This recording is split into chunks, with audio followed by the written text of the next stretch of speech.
Hey, welcome to Survivor Series weekend. It's been a little bit since I've gotten to join you guys. I'm Steve with On the Ring Apron, my beautiful wife Kia running the camera behind us. Hello. Making sure we get something in there, but I know it's late in Saturday. We just haven't had time to be able to get to it up till now, but welcome to our Survivor Series edition of the Plate Exchange. We have a number of titles that have changed hands over the last couple of weeks, so we wanted to take the time. We finally got the plates in to be able to handle a few of them. And so we wanted to go ahead and make sure as we head into tomorrow's Survivor Series pay-per-view that we've got all our belts up to date. So for those of you who are joining us live tonight, thank you for doing so. At the end of this episode, we are going to announce the start time of our Top Rope Spoilers, which is where we officially put in our choices for tomorrow's Survivor Series pay-per-view. For those of you who have been with us before, you kind of know what that means. But let's go ahead and get to the title belts. As you can see, we've got three of them sitting on the table here. Of course, the most predominant one, the WWE Championship, changed hands this past Monday. Now out of the hands of the Viper and back into the hands of the, I guess he's now called the Scottish Warrior now, Drew McIntyre. We also have a very new surprising, I think surprising might be an understatement, a surprising North American champion in NXT in Leon Ruff. And then we also have new NXT Tag Team Champions as well as Breezango dropping the titles recently to the team of Oney, Lorcan, and Danny Burch. So we'll go ahead and get to the first one here. We'll get to all of them as we move along. But the first one is as I said, the surprise of them all, which is the North American Championship, which was held at one point by our last champion was Johnny Gargano. We actually were not able to get his plates onto our belt. Actually, ironically, the day the new plates arrived for Johnny was the day that Leon won the title off of him. So in the end, we checked with NXT this past week, and Leon does not actually have his own plates yet. So it is just the standard generic NXT North American plates. We do have the Johnny Gargano plates, and of course, you know, our previous one that we had on here was Damian Priest. You can go back and look at our previous photos to be able to see those. The expectation is that they're going to have a triple threat match here coming up soon, where, you know, Ruff may stay as champion, finally get his own plates, or one of the two will get there, but we've got both plates ready to go, so if one of them happens to win it back, we'll have a new champion here. Staying in, go ahead. Congrats to Leon Ruff for not only winning but retaining over Gargano. Who saw that coming? I mean, granted, an interesting path of the way he retained. Technically, he won by disqualification thanks to Priest. Yeah. But now I think Leon has gone and PO'd Priest at this point, so well, it is what it is. He wanted to be respected, and he didn't feel like he was getting the respect that he deserved, so he decided to step up and actually go ahead and do something about it. Right. Congratulations to him for actually not being taken for granted. So we move, staying in NXT, we do move to the NXT Tag Team Championships. Previously was held by the team of Fandango and Tyler Breeze, the team of Breezango. A couple of weeks ago, a storyline playing itself out to where in a night in which Breezango was supposed to defend the Tag Team Championships against the Undisputed Era, the Undisputed Era members started getting laid out one by one backstage. It ended up leading to a match where Burch and Lorcan ended up taking the place of the Undisputed Era and ended up, with a little bit of assistance, defeating Breezango. We ended up finding out later that night that it was Pat McAfee that was behind the attacks to the Undisputed Era members, and that Burch and Lorcan were running with him all along. So we do have new tag team champions, and that is the team, as I said, of Oney, Lorcan, and Danny Burch. And we actually have been able to get a hold of their plates. So there's a quick glance at those, get you a good look at them. And then we'll go ahead and get them on here. So for Burch and Lorcan, it is their first championships of any kind, very similar to Breezango when they won the championships. They've been kind of the lower to mid-tier of the tag team division, both on the main roster and in NXT for quite some time. So it is kind of, refreshing to see a team of their caliber that's been together for as many years as they have, getting a storyline that results in them, getting some good exposure, not just as champions, but just as a team in general. And I think the combination of adding him in with Pat McAfee as a heel team makes for the perfect contrast to the now face Undisputed Era. I'm going to need a little more commentary from behind the camera for that. You should see the look on her face. Have you seen the cricket commercial where the guy's talking about, ketchup was medicine, and the face he makes at the end? That's the face she's making right now. So why the face? First of all, I'm upset about Breezango losing the tag titles because they were very entertaining, but I get it. You want the title to be passed around. But I'm more peeved at the fact that, I felt like the new guys that have the tag titles actually had done it on their own. And when you find out that Pat McAfee was behind it, I kind of figured, okay, we got rid of him. He's gone. Undisputed is slowly kind of getting, knocked off one by one. And it's just like, okay, well, now he's back. But now he's back with a new group of people. And it's like, he's like a cockroach. We can't get rid of him. Well, also you add in, the addition of the Bruiserweight joining their team. The Amen. Newly chiseled Pete Dunne. Woo! Who, still looking good. And it looking like, of course, it's destined. They're heading to War Games here in a couple of weeks. December 6th. Don't worry, we'll have picks on that as well. But definitely a good contrast team for the Undisputed Era in their rivalry. But as I said, congratulations. Whether, we like the circumstances of it or not, Oney Lorcan and Danny Burch have been, basically, a very significant part of the tag team division, both on the main roster and on NXT for quite some time. So it is nice to get a chance to see them hold some gold. I think they've been long overdue, very similar to the way Breezango was.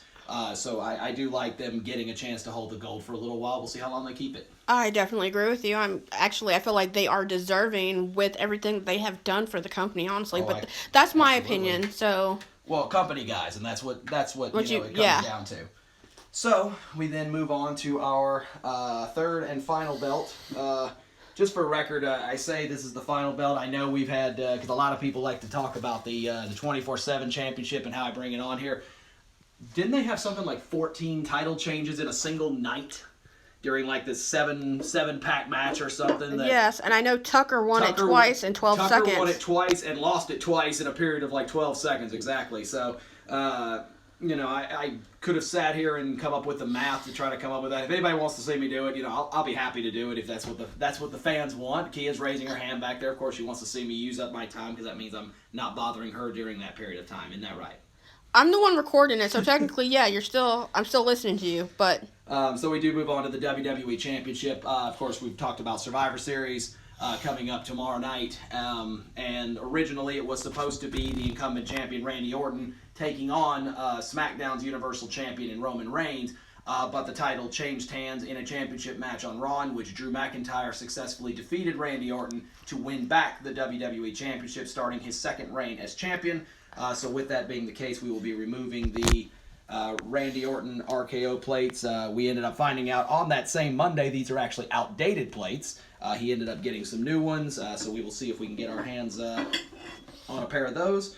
And back onto the belt go the Drew McIntyre plates. I can tell you, myself, along with one other person, she knows who she is, are very excited that Drew won his title back. Again, I feel like he's deserving, and... don't get me wrong, Randy's great. Randy got, his title shot for a little bit. Now it's time for, someone else to take that title back off of him and actually go ahead and defend that title against Roman. Well, it's going to be interesting to see how Survivor Series pans out. And as I said, as I work through this, for those of you who have never joined us for Top Rope Spoilers, it's basically our show where we have an opportunity to discuss the pay-per-view that's forthcoming as well as make our official predictions. But you look at, all of the top champions, getting an opportunity to go head-to-head, and especially with this matchup of Drew McIntyre and Roman Reigns, and you keep hearing people on social media talk about dream match, WrestleMania caliber. I think a lot of people forget that this match very recently already happened at WrestleMania. Yeah. It happened at WrestleMania 35. The problem is most people don't remember it because they remember Kofi's victory, they remember Becky Lynch's victory, and they completely forgot about the fact that Roman Reigns and Drew McIntyre actually did have a match at that same WrestleMania in which Roman went over. Mm-hmm. So, it's happened before. It's definitely of higher caliber now, a year and a half later. as these two now, of course, holding the top 2 titles in the business. One more look, the Randy Orton plates coming off, and the Drew McIntyre plates heading back on for the second time. These have, we were talking about when Drew lost the title that it looked kind of weird to see him without it. Yeah. But I do think that, big picture, I think they made the right call in having Drew win it back to be the guy to take on Roman Reigns. I think it's just a higher caliber match. That's no disrespect against Randy Orton and everything he's done with the business. No one can question he's a first ballot Hall of Famer. I think he's in, the conversation of, possibly best ever, according to, how you feel about him in particular. But, one thing to take note of course, is, he will be facing easily the toughest challenge that he's faced. And remember, you've got a certain someone waiting backstage with a briefcase that I'm sure will be paying very close attention to that match because he has the ability to cash in on either champion. So you've got, both Drew and Roman. Obviously, one of them is going to lose this match and probably will lose in what is going to be a very brutal brawl. You have to wonder if it's ultimately going to be The Miz that's going to be smiling at the end of Survivor Series. You also know that The Miz this is not his first time with the briefcase. This is his second time. So The Miz has been in this match before, has been here before, so he knows, he lies and waits, and he's waiting on his chance to actually go ahead and take out whoever is the weakest of the two in that match. Exactly. So, that's going to be something where whoever does end up, falling short in that match, will end up having to kind of look over their shoulder, because The Miz could be standing right there waiting to pounce on his chance. Now, I have a question for you. Mm-hmm. Out of the 2 top-tier men between Drew McIntyre and Roman Reigns, who would you love to see The Miz go up against yourself? Well, he's had matches with Roman. They battled with the Intercontinental Championship on the line a couple of years ago when they were both still on Raw. With actually The Miz more often than not getting the upper hand on that, so The Miz has proven he can beat Roman and the other way around. But The Miz has consistently had trouble with Drew, so I would lean towards Roman, but at the same time, he wasn't facing this Roman. Yeah. This Roman is quite different than the Roman he was facing then. Oh, the one that has to sit at the head of the table. I think Miz is going to end up with a tough challenge, even if he does have the cash-in advantage. I think that's going to be difficult for him to get just an easy walk-through victory. But as you can see, the Drew McIntyre plate's now back on our WWE title. Signature over here on the side. For those of you who don't know, we got it signed back in, was it in Philly? Yes, it was. Philadelphia earlier this year, just before all this pandemic stuff hit. So, not a ton of fun on that. But we go ahead and have the WWE Championship set up. So that... completes our plate exchange. For those of you who took the time to join us this evening, I do appreciate your time. Of course, we as an entire collective, myself and my wife, appreciate all of our fans and everybody who takes the time to watch us. At the end of the time, though, I've said several times on here that Survivor Series is one of my favorite pay-per-views every single year, probably outside of WrestleMania.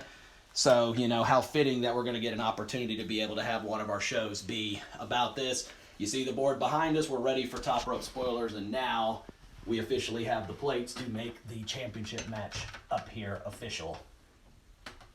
Hang that up there and pray it doesn't take down half our wall. Now we'll put it like that, I guess. So, anyway, we're ready for Survivor Series. Top Rope Spoilers will be live for you guys right here. Myself and Keel will be making our official predictions. It's going to be at noon Eastern tomorrow. So, take your time, get your breakfast, get yourself set up, and then come join us. We'll make sure we have all your picks in and get you excited for Survivor Series, and also have you done in time for football, because, hey, Falcons and Saints kick off at 1. So, for those of you who joined me tonight, thank you very much, and have yourself a good evening. We'll see you tomorrow.